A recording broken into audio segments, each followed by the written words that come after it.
En un contexto como este, ¿cuál es la importancia de firmar o no firmar con el Fondo Monetario Internacional?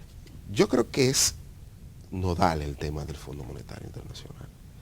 Eh, Ahora mismo el fondo lo que dijo es que no va a coincidir un acuerdo stand-by con el inicio del presupuesto. Es decir, originalmente lo que se planteaba era que, bueno, dentro del presupuesto iban a llegar recursos por un acuerdo stand-by del Fondo Monetario Internacional para utilizarlo para cubrir los problemas de balanza comercial o de balanza de pagos, para que la gente tenga un criterio, digamos, más amplio.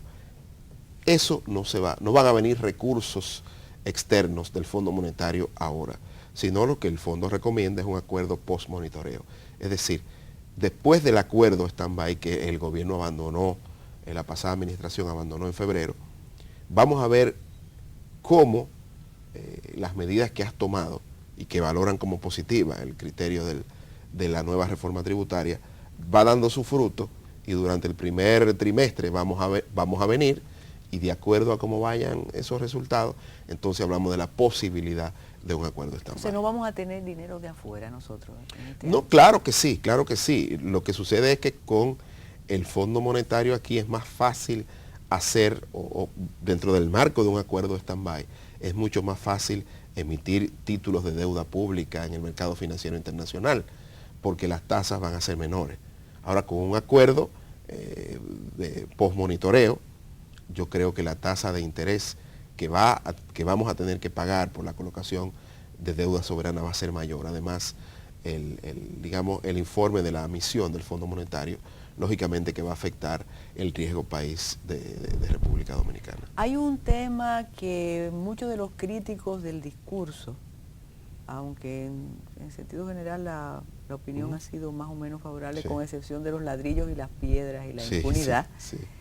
Pero muchos observan y critican que el presidente de la República no mencionara el tema eléctrico. Es un tema del cual tú has hablado en los distintos programas donde participas, creo que hasta has escrito. Isidoro Santana dijo aquí, yo te lo comentaba esta mañana, que él no ha encontrado todavía un Estado que subsidie la energía eléctrica o el sector eléctrico como nosotros. ¿Cuál es la solución y cuál es la gravedad del problema eléctrico? ¿Qué es lo que pasa ahí, Fabricio, para entenderlo, persona de calle, para entender esto nosotros? Lo primero que en términos estratégicos, recuérdate que dentro de los pactos que habló el presidente de la República, uno de ellos es el pacto eléctrico. Es decir, eso refiere a que el gobierno va a tener que volver al Consejo Económico y Social, que digamos el espacio constitucional donde se llega a este tipo de acuerdos. Y digo que en términos estratégicos no lo iba a tocar porque ya en el CES me imagino que se hablará de renegociación de contratos y de sentarse ya un poco más frío con los números, con los técnicos, a ver cuál es la solución que se busca, porque que esta sociedad tenga que invertir 1.200 millones de dólares para pagar un subsidio a un sector que lamentablemente no está en capacidad de resolver sus problemas ni de aportar a la competitividad sistémica del país. Yo creo que eso es terrible. ¿Y a quién se le paga esa suma, Fabricio? ¿A quién es que se le paga? ¿Y por qué? El tema es que el Estado dominicano actúa como una suerte de garante de última instancia de los generadores eléctricos y de los contratos que tienen los generadores. ¿Y eso se diseñó así? Eso se diseñó así. Los contratos de generación eléctrica dan unos precios muy favorables, digamos, para los generadores. Hay que decir que nuestro parque de generación eléctrico está obsoleto, o sea, está, digamos que está en una condición de depreciación muy alta, porque aquí hay plantas de generación de 20, 30 años, sobre todo las que más aportan al sistema, ya tienen muchos años.